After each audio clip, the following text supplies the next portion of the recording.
tell you that I was involved in a volunteer program when my own children were very young, and this was an enrichment program for kindergarten through third graders, because the principal of the school felt that if we didn't reach these children by third grade, they were turned off and they would continue to be until they were 16 and then could leave school. It was a very simple program without a budget, story, arts and crafts, and recreation. Yeah. And although it was for those three groups, kindergarten through third, the oldest sisters and brothers would come down to help. Yeah. And by the way, many years later, those people are still volunteering, and they say that we can't wait to give back because so much was given to us. Yeah, and it is interesting. When young people catch that fire, sometimes it spreads into their family. Like I could tell you stories about young people who decided to go to Ethiopia, much against the will of their parents. Like, why would you go there? It's dangerous, you can get sick. They come back so on fire for what they're doing. Yes. And all of a sudden the whole family is starting to raise money and gather school supplies to support the mission. Yes. You know, it's so you know the old saying from Isaiah, and a little child will lead. It is true. Sometimes it just takes one person in a family group or in a community or in a school to communicate that great fire that they find, and so that deep joy, as we call it, that deep joy inside that comes from giving yourself to something larger than yourself. Yes. You know, which is the foundation of all religion as well. I mean, it's not foreign. It shouldn't be a surprise to us, but I think sometimes we are surprised by it.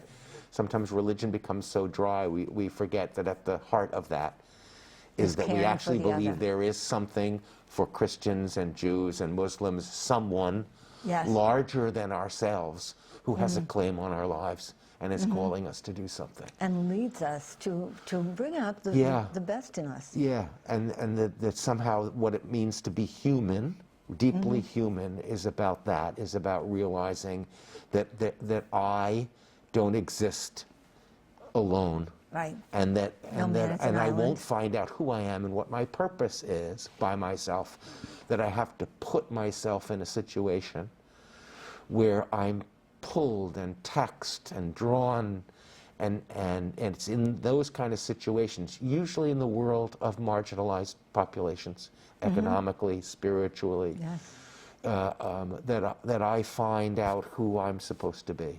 Yes. And so that's what we want to do with all these programs, and I'm sure that's what most teachers want to do as well, is that they want their young people to find out who they are, not what they want, but who they are. Yes, I think that's the most important lesson. Not so much success as far as material wealth is concerned, but how my talents and abilities are helping this world. Yeah, it's the founder of our congregation, St. Vincent de Paul, would say that success or being effective is really doing the will of God in all things. That it's not an outcome understanding of effectiveness or success, although you would always hope for that. But what it is one is effective if one is responding to that larger call in a true and an honest and a simple manner. That I don't do this for gratification. It's not narcissistic at its root. It's altruistic at its root. And I think young people respond to that. Well, and I'm thinking of a program that is on about once a week, and I have the privilege of watching. It's from Jamaica. It's taking care of handicapped people. Yes. And there are volunteers who come from the United States and from Canada, all ages. High school students, college students, people who are retired, people who take some time off from their career. And they come back, if they can, year after year, because they realize how much they are needed and what it gives back to them. Right. As they say, it's transformative. Your life is never the same. So the gift that comes back to you is... And that's that idea of being transformed by those you're called to serve.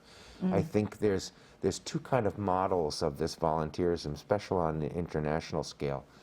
And one is, for want of a better word, they call voluntourism. It's when a person goes down there because they want to have a new experience and how great that'll be. But then there's the other one of letting yourself be led and taught by those whom you thought you would serve. Yes. And you become transformed. Our founder, St. Vincent, used to say, the poor are our lords and masters. They teach us so much. It's, you flip the thing around. I think I'm the one serving. Yes. Or in Catholic language, I think I'm the one evangelizing, and I end up being evangelized, Yes. taught the gospel Yes. by those I'm called to serve. Yes. How beautiful. Yeah. And these people talk about how joyful the handicapped are, Yeah.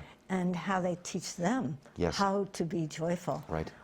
Oh, it is. Yeah. It's so uplifting to observe this, and as it is uplifting to be part of anything that is happening. Right. To right. be involved. Yeah, and there are programs like that now at Niagara. There's a professor in education, Dr. Patricia Briscoe, who has been going to the Dominican Republic for years, and bringing teachers down there to help teachers be better. Good. And Different techniques, etc., that they might not have been with exposed. the goal all the time that they will learn from the people who are there, and eventually they will not be needed anymore.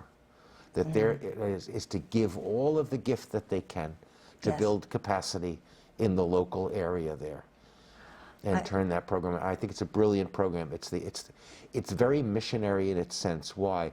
Because it says there's a particular goal to be reached, and when it's done, we leave.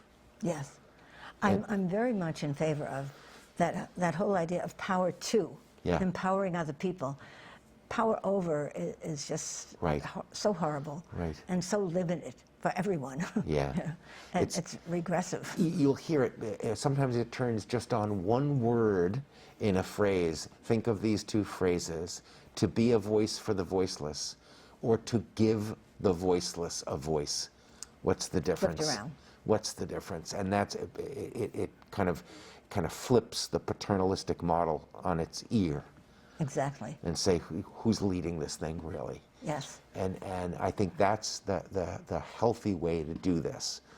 That the spirit of volunteerism, the idealism that you mentioned in young people, it needs to be cultivated like a plant, cultivated in a way that's healthy, and it bears fruit in these kind of transformative relationships.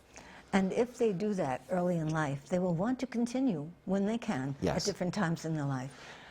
Unfortunately, as we grow older, we become a little bit afraid that we won't know what to do, or we could make mistakes, and so we withdraw.